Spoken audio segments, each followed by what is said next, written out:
Hello दोस्तों, welcome to इसके classes. दोस्तों, आज मैं एक सीरीज़ लेके आप लोग के लिए आया हूँ, ठीक है, मुगल वंश का। अगर आप लोग मुझे सपोर्ट करते हैं, ठीक है, मेरे चैनल को सब्सक्राइब करते हैं, लाइक करते हैं, वीडियो अगर आप लोग को अच्छा लगे तो मेरे चैनल को जो है सब्सक्राइब करें और मेरी वीडियो को लाइक करें। तो दोस्तों, अगर आप लोग ऐसा करते हैं तो मैं इस सीरीज़ को जो है कंटिन्यू रखूँगा और मैं पूरे मुगल वंश को बहुत अच्छे तरीके से पढ़ाऊँगा। और मैं उतना ही पढ़ाऊँगा जो एग्ज़ाम में आते हैं, ना कि कोई ऐसे थ्योरी मैं पढ़ाता रहूँ लिपापोती, ऐसा कुछ नहीं है दोस्तों। बस एग्ज़ाम के पॉइंट ऑफ व्यू से मैं आप लोग को पढ़ाऊँगा जो एग्ज़ाम में आते हैं, ठीक है। जैसे आपका सुपर टेट का एग्ज़ाम है, आपका दोस्तों यहाँ पे ग्रुप डी का एग्ज़ाम है, लेखपाल का एग्ज़ाम जो पास आने वाले हैं सब, ठीक है। तो उसके लिए ये बहुत ही फ़ायदेमंद रहेगा दोस्तों। तो आइए हम मुगल वंश के बारे में जानते हैं, ठीक है दोस्तों। मुगल वंश का संस्थापक बाबर को मुगल वंश का संस्थापक जो है बाबर है। बाबर से रिलेटेड कुछ बातें जान लेते हैं, उसके जन्म और अ, दोस्त उसके माता पिता के बारे में। तो बाबर का जन्म फरगना वादी के अंदीजान नामक शहर में हुआ था, जो अब उज़्बेकिस्तान में है। बाबर के पिता का नाम उमर शेख मिर्ज़ा है और माता का नाम कुतलुग निगार खानम है, ठीक है। ये चंगेज़ खां की तरफ से 14वां वंशज है। पूरा नाम जो है जहरुद्दीन मोहम्मद है दोस्तों। बाबर का पूरा नाम जहरुद्दीन मोहम्मद है। मुग़ल साम्राज्य का संस्थापक और मुग़ल वंश का प्रथम शासक भी बाबर ही है। तो दोस्तों, बाबर तैमूर और चंगेज़ खां का वंशज था। अब दोस्तों, यहाँ पे एक पॉइंट है मूबियान पद्धति, ठीक है। मूबियान पद्धति जो शैली है, इसके जन्मदाता जो है बाबर को, बहुत बार एग्जाम में ये बहुत ही इंपॉर्टेंट हो जाता है दोस्तों। आपको मूबियान पद्धति ये बहुत बार एग्जाम में दे चुका है कि मूबियान पद्धति के जो जन्मदाता कौन है। तो मूबियान पद्धति के जन्मदाता बाबर है। मूबियान पद्धति पद शैली है क्या? मूबियान पद शैली दोस्तों ये है कि इसको बाग बगीचे का बहुत मतलब शौकीन था।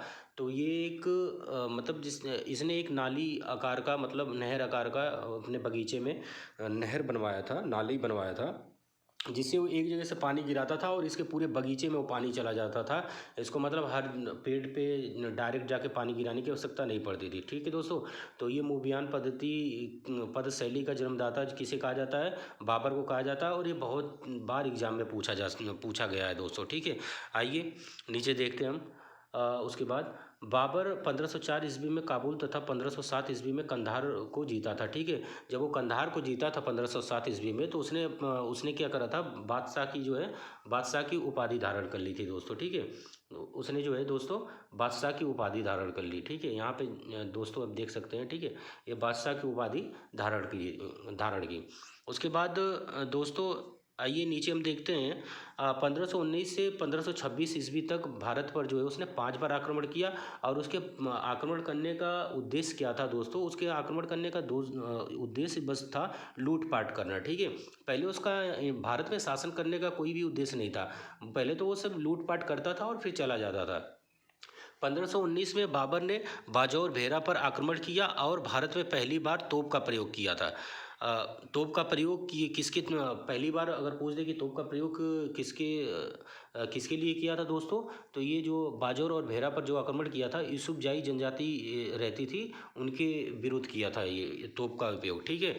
उसके बाद ये तोप का उपयोग मतलब ये तोप का उपयोग जो है करना सीखा कहाँ था दोस्त, कहाँ से सीखा था दोस्तों? तो आइए हम चलते हैं, ठीक है। काबुल में क्या हुआ था एक बार कि ये जो है कि शिवानी खां से इसका युद्ध हो जाता है। वो युद्ध का नाम है आपका 1502 से 1503 ईस्वी में, जो है कि 1502 से 1503 ईस्वी में युद्ध हुआ था। सराय पुल का युद्ध हुआ था। इस युद्ध में बाबर को शिवानी खां हरा देता है और बाबर की बहन को भगा ले जाता है, ठीक है। बाबर की बहन को भगा कर शादी कर लेता है दोस्तों, ठीक है। आइए दोस्तों नेक्स्ट पैराग्राफ में देखते हैं हम। तो उसके बाद शिवानी खां ने बाबर को तोप एवं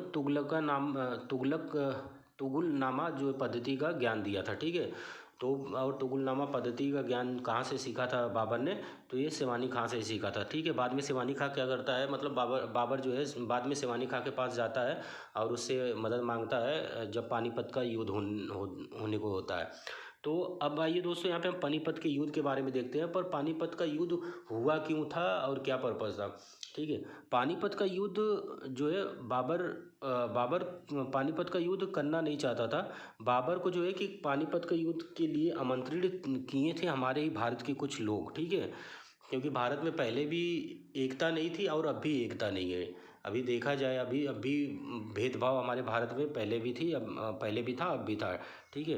वही घर का भेदी लंका ढाए। तो इन बाबर को जो है दोस्तों ये पानीपत के युद्ध के लिए जो आमंत्रित किए थे, ये ये जो हैं कि मतलब इनके जो इब्राहिम लोदी के चाचा थे, इब्राहिम लोदी के चाचा जिनका नाम था दौलत खां लोदी, उन्होंने ही जो है उसको निमंत्रण भेजा बाबर को कि आए, मतलब आएँ और दिल्ली पे जो है आक्रमण करें। और उसके बाद अब मेवाड़ के शासक जो है राणा सांगा, उन्होंने भी जो है आमंत्रित किया था बाबर को। तो यहाँ पे दोस्तों आइए देखते हैं हम, ये पेपर में सिर्फ यही आता है आपका। 21 अप्रैल 1526 में पानीपत का पहला युद्ध। इस युद्ध में दिल्ली सल्तनत काल का पूर्ण रूप से मतलब पूर्ण रूप से समाप्त हो गया था दिल्ली, क्योंकि इब्राहिम लोदी को बाबर ने हरा दिया था इस युद्ध में, और वहीं से जो है मुगल वंश का स्थापना किया था। ठीक है, तो इस युद्ध में जो है दिल्ली सल्तनत जो है पूर्ण रूप से समाप्त हो गया दोस्तों। और इस युद्ध को जीतने के बाद बाबर ने जो है अपनी राजधानी जो है आगरा में बनवाई। ठीक है, बाबर ने इस युद्ध में तोप का प्रयोग किया था। तोप खाना विभाग के प्रमुख थे उस्ताद अली एवं मुस्तफ़ा खां। ठीक है दोस्तों, जो इस तोप को जो चला रहे थे, वो जो नेतृत्व कर रहे थे तोप खाना का, वो थे आपके उस्ताद अली एवं मुस्तफ़ा खां। ठीक है, तुगलक पद्धति का प्रयोग इसी युद्ध में हुआ था। तोपों को जो है सजाने की कला को हम जो है उस्मानी विधि कहा जाता है। ठीक है, कहते हैं जो तोपों को सजाने की कला थी उसे उस्मानी विधि कहा जाता था। ठीक है, उसके बाद राणा सांगा ने तो इनको इनवाइट कर दिया कि यहाँ भारत में जो इब्राहिम लोदी से युद्ध लड़ें, और यहाँ पे पर इनका मेन मकसद ये था कि जो ये राणा सांगा हो गए और ये जो दौलत खान लोदी हो गए, ये जो दौलत खान लोदी था इब्राहिम लोदी का चाचा था, और उसने बुलाया था कुछ लालच में इसको बाबर को इसलिए उसने बुलाया था कि वो जानता था कि बाबर बस इंडिया में आता है भारत पे और लूटपाट करके चला जाता है। तो दौलत खान लोदी को लगा था कि वो आएगा और लूटपाट करके चला जाएगा, और जो फिर उसके बाद दौलत खान लोदी जो है दिल्ली सल्तनत काल का शासक बन जाएगा। परंतु ऐसा हुआ नहीं, क्योंकि जब यहाँ पे उसने आक्रमण किया बाबर ने, तो बाबर ने देखा कि दिल्ली साम्राज्य तो बहुत बड़ा है।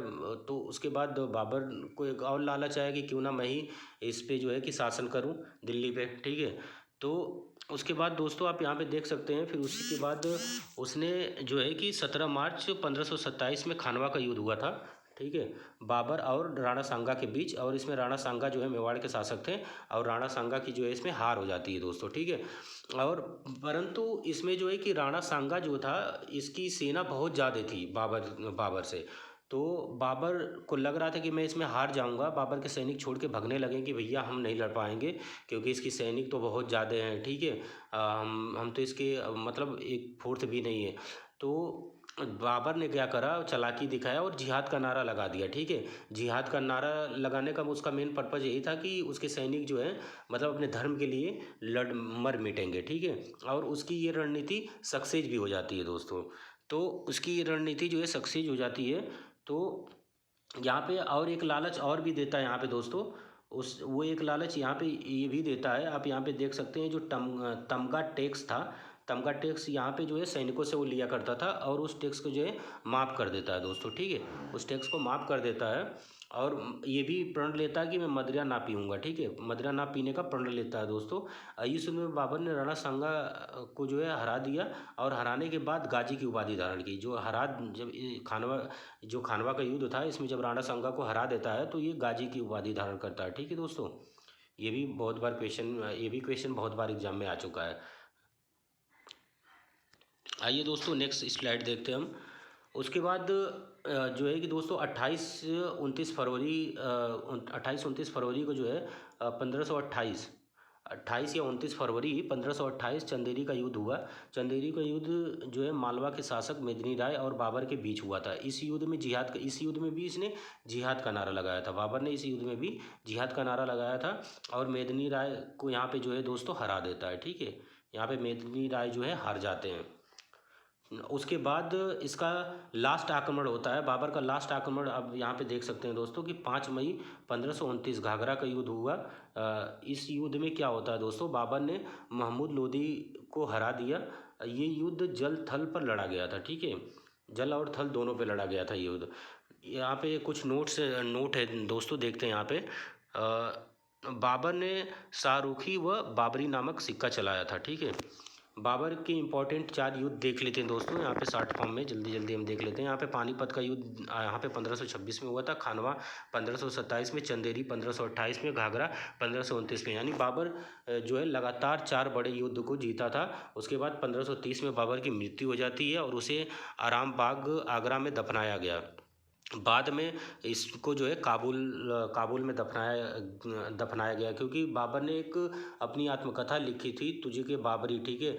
जब बाद में अकबर जो है अकबर जब शासक बनता है तो उस समय उस बुक को वो अब्दुल रहीम खान खाना से पढ़वाता है। जब वो पढ़ता है तो वो बताता है कि आपके मतलब जो दादा हैं उन्होंने कहा था कि मेरी इच्छा है कि मुझे जो है कि काबुल में दफनाया जाए।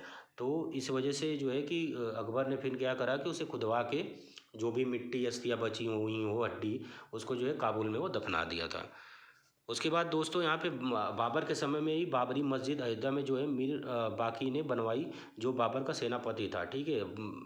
जो बाबरी मस्जिद है इसको 1528 में जो है मीर बाकी ने बनवाया था।